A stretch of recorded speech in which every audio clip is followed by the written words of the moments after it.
வாழ நினைத்தால் வாழலாம், வழியா இல்லை இந்த பூமியில் என்றார்கள். மனத்தில் துணிவும் நெஞ்சில் உரமும் இருந்தால் கண்டிப்பாக இந்த உலகில் நிமிர்ந்து நிற்க முடியும். 10 முறை பூமியில் விழுந்தவனை பார்த்து பூமாதேவி சொன்னாள், நீதான் வெற்றி பெற்றவன். ஏனென்றால் 9 முறை நீ எழுந்து நின்றவன் அல்லவா என்றாளாம். முயற்சியும் பயிற்சியும் இருந்தால் வாழ்வின் சுகங்களை, வெற்றி சிகரங்களை நம்மால் தொட முடியும். இமயம் கூட நகர்ந்து வழிவிடும். இன்னல்கள் எல்லாம் இலவம் பஞ்சு போல் ஆகும். வானம் வசப்படும், வாழ்க்கை வசப்படும். எப்பொழுதுமே எதுவுமே முடியும். என்னால் முடியும் என்றால் முடியும் என்ற அந்த வார்த்தையில் வெற்றி வீடு தேடி வரும். மனம் வாழ்வின் உச்சம் தொடும்.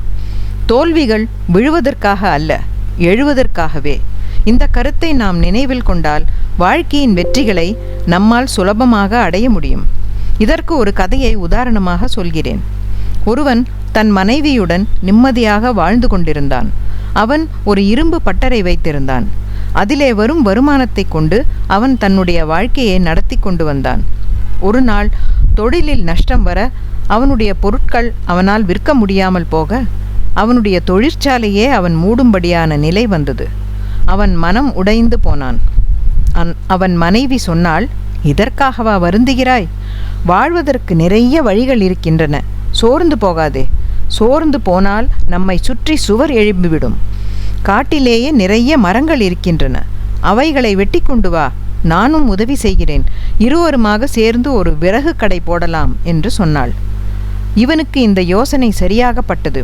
உடனே கோடாரியுடன் காட்டுக்கு போனான். சில மரங்களை வெட்டினான். வீட்டு வாசலிலேயே கூறு போட்டான். ஒரு சின்ன மரக்கடை ஆரம்பித்தான்.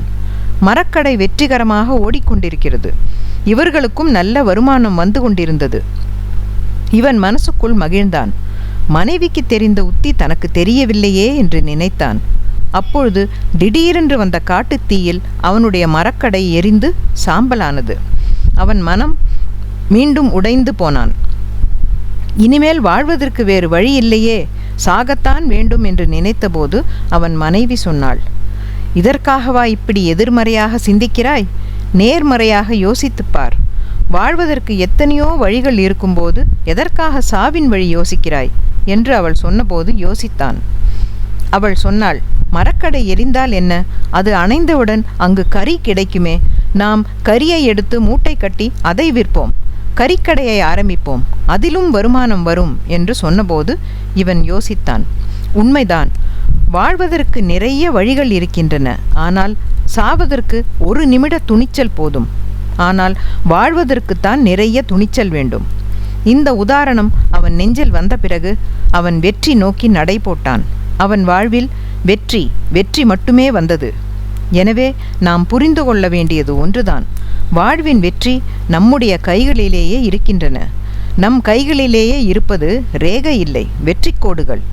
இதை நினைவில் கொள்ளுங்கள். வாழ்வின் உச்சம் தொடலாம், வெற்றி சிகரம் எட்டலாம், வெற்றி முரசு கொட்டலாம்.